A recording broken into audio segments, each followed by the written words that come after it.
Hey, what's up, guys? Day 3 of the smoker build. He was out here about 9:30 this morning and started running with it. Today was a grinder. Got a bunch of stuff done. Might not look like it, but just a more work than one would think. Got the door cut, got the brackets on for the handles on, made the pivots for the hinge, the stack is on. Um, this handle right here will be getting stained, so when it goes to sandblasting, I'll wrap it with some rubber to protect it, and they'll blast it, and then after we paint it, we'll go ahead and stain that handle. I'll open up for you, show you what's going on the inside. So there's the lid up, and chase the inside edge with 1.5" flat stock, 1/8 inch thick. Basically what we do is we drill holes all the way around the edge and then you'll take C-clamps and pull the flat stock in tight and then pocket weld all the holes shut, and that'll basically give you an inside edge. A lot of smokers, you'll see them on the outside of the door, like to do them on the inside, and had really good success with them sealing up, not leaking or not weeping smoke out of them. And it also gives you something for the door to close against. Doing the brackets on the lid, if you can see here, scribed them to the contour of the lid and stitched them in, and that took all the spring back possibilities out of the top. So the lid closes really well, seats really well. With a shot of the hinges, just basic. Think he cut them 1.25" wide, 3/16 scrap. You could buy smoker hinges and this and that and the other, but it's easier just make them out of scrap you got laying around. They work just as well. So yeah, a bunch done today. Baffle plate is in the bottom. It's scribed into the end of the tank to the contour. Just stitched in a couple of places.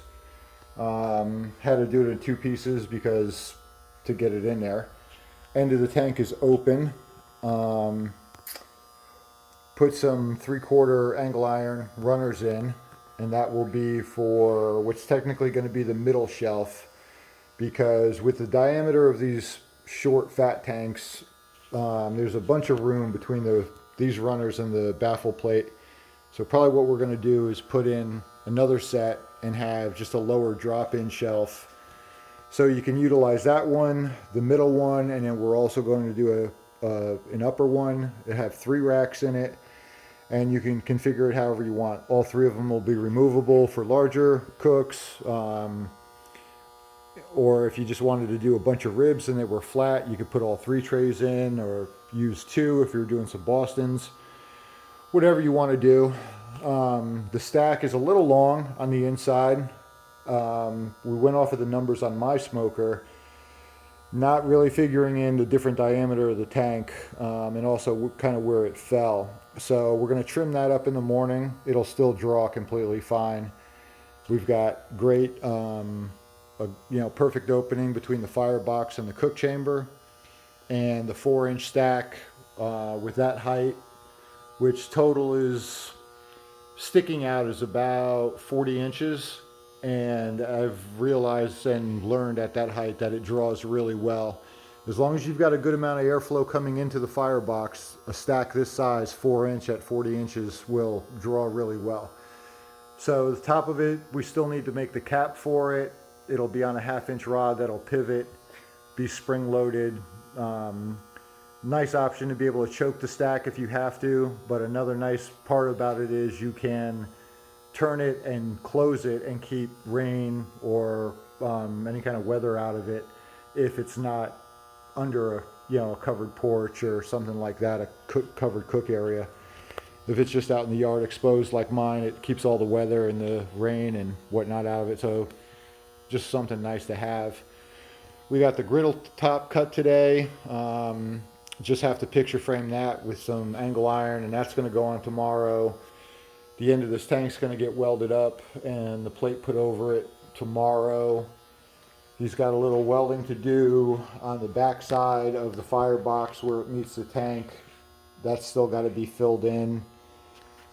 I believe he still has the bottom of the, yeah, in fact, you can see the hole in the corner down in the bottom.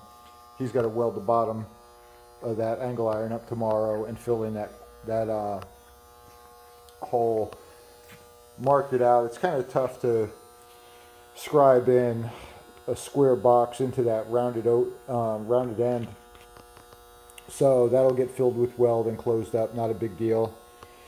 And then he's going to go around and just chase all the welds with a grinding wheel and a flap disc and clean stuff up and make it look, you know, a little more presentable. And then he will get it ready to, we'll get it on the trailer and it'll go out to the sandblaster and get blasted. I think I mentioned in the first video that's going to get done in silver. So it's coming along. Today was a real grinder. It was a lot of cutting and fitting and drilling and welding, and he was wiped out come 6:30. He was all done out here, so I spent a little time cleaning up, because anybody that's, you know, done stuff like this, you know, it's just a ton of grinder dust and grit and whatnot. So cleaned up the shop and put away some stuff, got a little organized, as you can see. We've been digging through this rack all day today. That expanded metals that's in the rack right there will be for the all the shelves. And then I also mentioned in the other video we're going to do a lower shelf in between the legs for holding firewood. So more to come. Probably post up another video, I don't know, maybe Monday. We're going to grind on it all day tomorrow. Try to get it knocked out and get it on the trailer so it can go out Monday to the blaster. And but moving right along, I figure I'd just do a quick update on it, and there'll be another video to come, and there will be a finished video of the finished product and a walk around. And I'm trying to get him to be part of the video, but he's a little camera shy and doesn't really want to be on where people can see him, so he just kind of likes doing his thing behind the scenes, and I can't blame him. But till the next one, next video should probably be tomorrow night, and we'll show you all the stuff if all goes well, which it should. There's really not a lot left. Well, there she is, coming along. Pretty proud of him. He's been doing a lot of nice work. A lot of questions, showing him a lot of tricks, and he's having a good time with it, which that's what I like too. I want him to work on stuff and build stuff that he enjoys. It's usually all about the money for a lot of guys, but you got to kind of enjoy what you do too, and love the hobby and love the learning part. So till tomorrow, we'll post up another one.